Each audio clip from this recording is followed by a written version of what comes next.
Tonight, we are going to go over the frugal force or butt chugging system that you hear a lot of people talking about.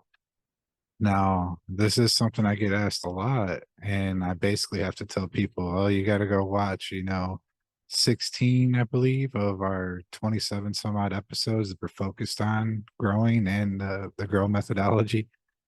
Whatever. And that is a little bit of a big undertaking to ask of people. Some of those episodes back then are 3 hours or more long.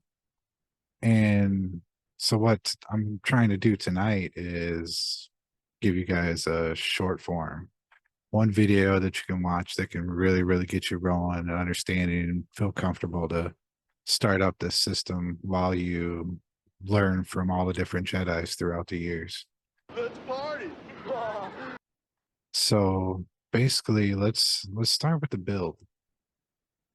Now, first and foremost, we're trying to like replicate an almost swamp type environment in here. All right. So we're gonna need something to put our swamp in, and that's a wicking bed. My favorite thing to do is to use the flood and drain tables, no holes in it, of course. Don't be a dummy. Shut your stupid ass up. Say that, folks. Get your dumb ass say it. And you can fill it with hydrogen pellets, you can fill it with lava rock. I suggest to fill with whatever's most frugal for you. Easiest or cheapest is normally our favorite thing here in the frugal force. So myself, I use hydrogen pellets. And basically what these serve to do down there is they'll block light so you don't have algae growth, even though all my studies or whatever, I don't see an issue with algae because eventually that turns into its own ecosystem down there because we're continuously using this system over and over and over again. Soil falls down there, leaves fall down there, stuff happens. Eventually your worms even migrate down there, believe it or not.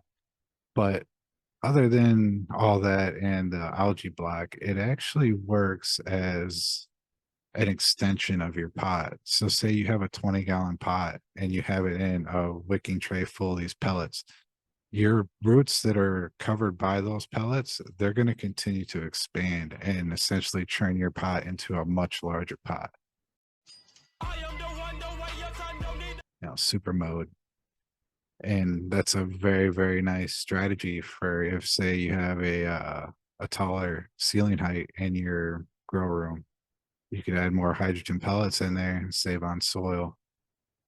So that's also another thing to keep in mind. One more thing. If you don't have large ceilings, you might not really even need to get the hydrogen pellets, because a 20-gallon pot in there is going to grow a plant plenty big enough to fill your room.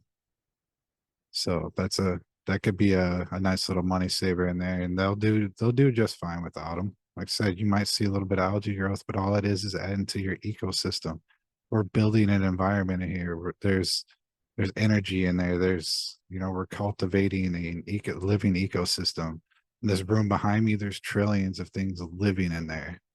We got to start thinking about growing different, and that is one of the big things here in the frugal forest. Not just the actual growing of the plant, but the spirituality behind it, the energies, the vibes, whatever you will. Man, I don't know what the fuck you just said, little kid, but you special, man. You reached out and you touched it by the heart.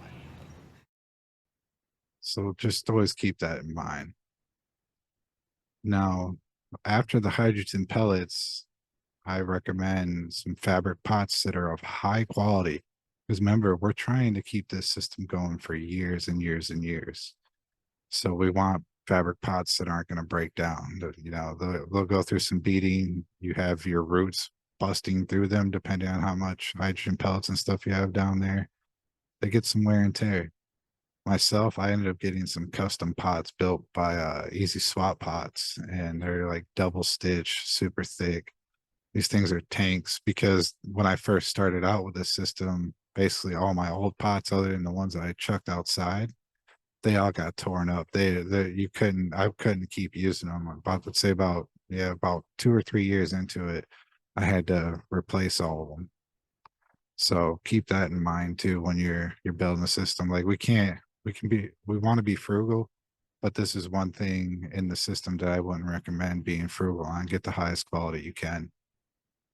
After that, we got my favorite soil, which is Coco Loco. This stuff is amazing. I have a video over on the Michigan Bros Grow Show YouTube channel. You just search on there, Coco Loco. It's one of the more popular videos on there. It gives a really good breakdown of that soil and its benefits, but it's in a sense, it's just a super soil that's cocoa based. It's living cocoa and it's inoculated with all the goodies that you want.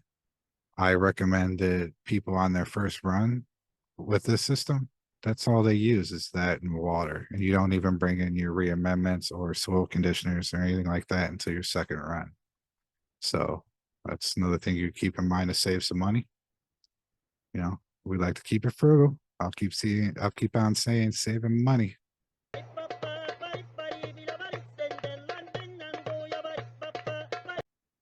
But next, after the soil, I guess we can go into amendments and those things that you'll want to bring in. I recommend on the second run. A lot of people will tell you that you need it on the first, and honestly, it probably won't hurt you if you use it on the first. I just like to keep a real, sense of not putting too much into the soil because you can add too much. You can get way too much in there. And eventually, throughout the years, you might go through periods in this system where you just don't top dress or anything like that at all until you start to see some deficiency, which I find not to be a bad practice. That way, you know that you're not overloading your soil. It's easier to add than to subtract when it comes to building soil. So some of the things that I recommend is I like to keep it real easy. If it's not cheap, I want it easy. So my favorite top dresses are Nectar for the Gods One Shot, and then Down to Earth, a mix when I'm using Down to Earth. I like to use their Biofish and their Bio-Live mixed together. It's a really, really nice all complete like setup, you know. I don't wanna make it difficult. I don't even measure these things out. The way I measure my top dressing is I know those are 20-gallon pots and each one of them will need a handful because that's how I've always done it and it works out beautifully. And other than the all around top dress, you could bring in this is where it gets really, really uh I guess special.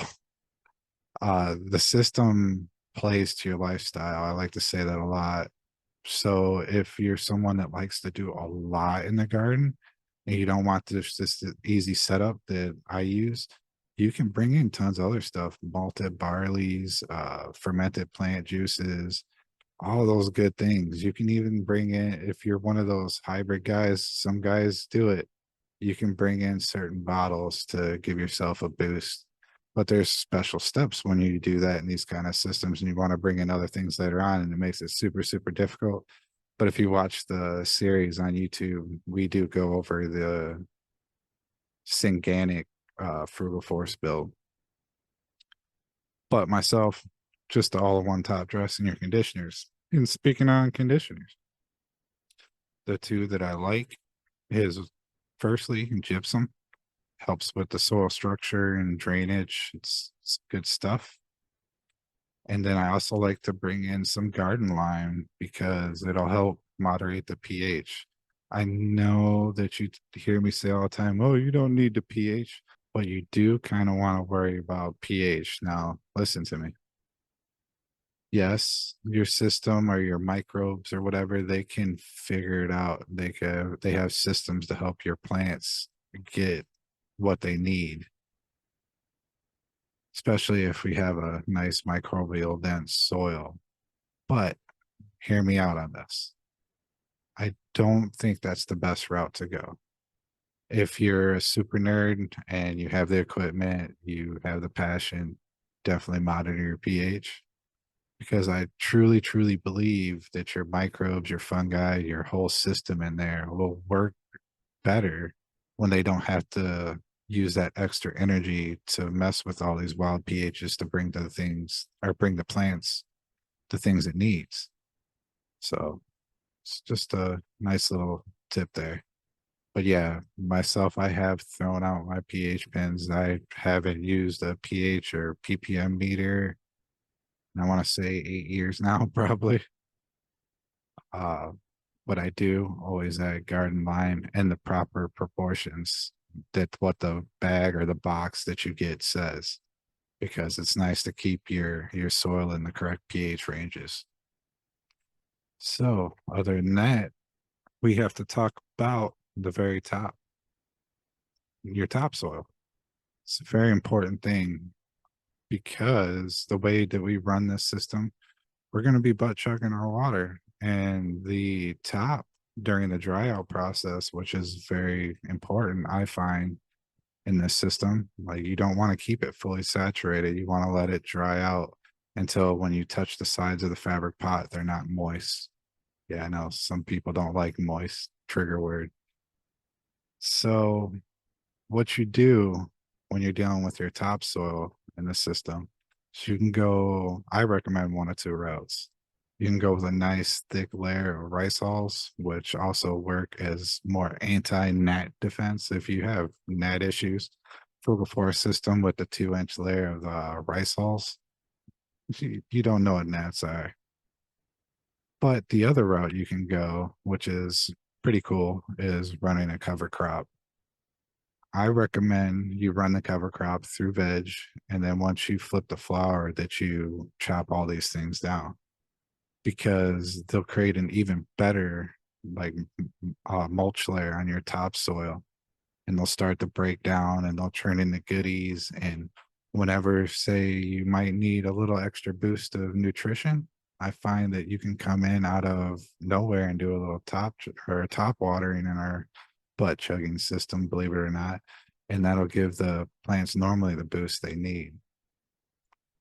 So definitely keep that in mind that your topsoil will dry out if you don't put any kind of cover up there or some kind of mulch layer if you're doing proper dry outs in the system.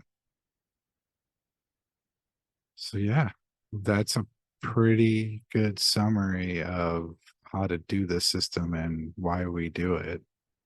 If you enjoyed this video or this type of video, please hit a like and make sure you're subscribed and comment down below.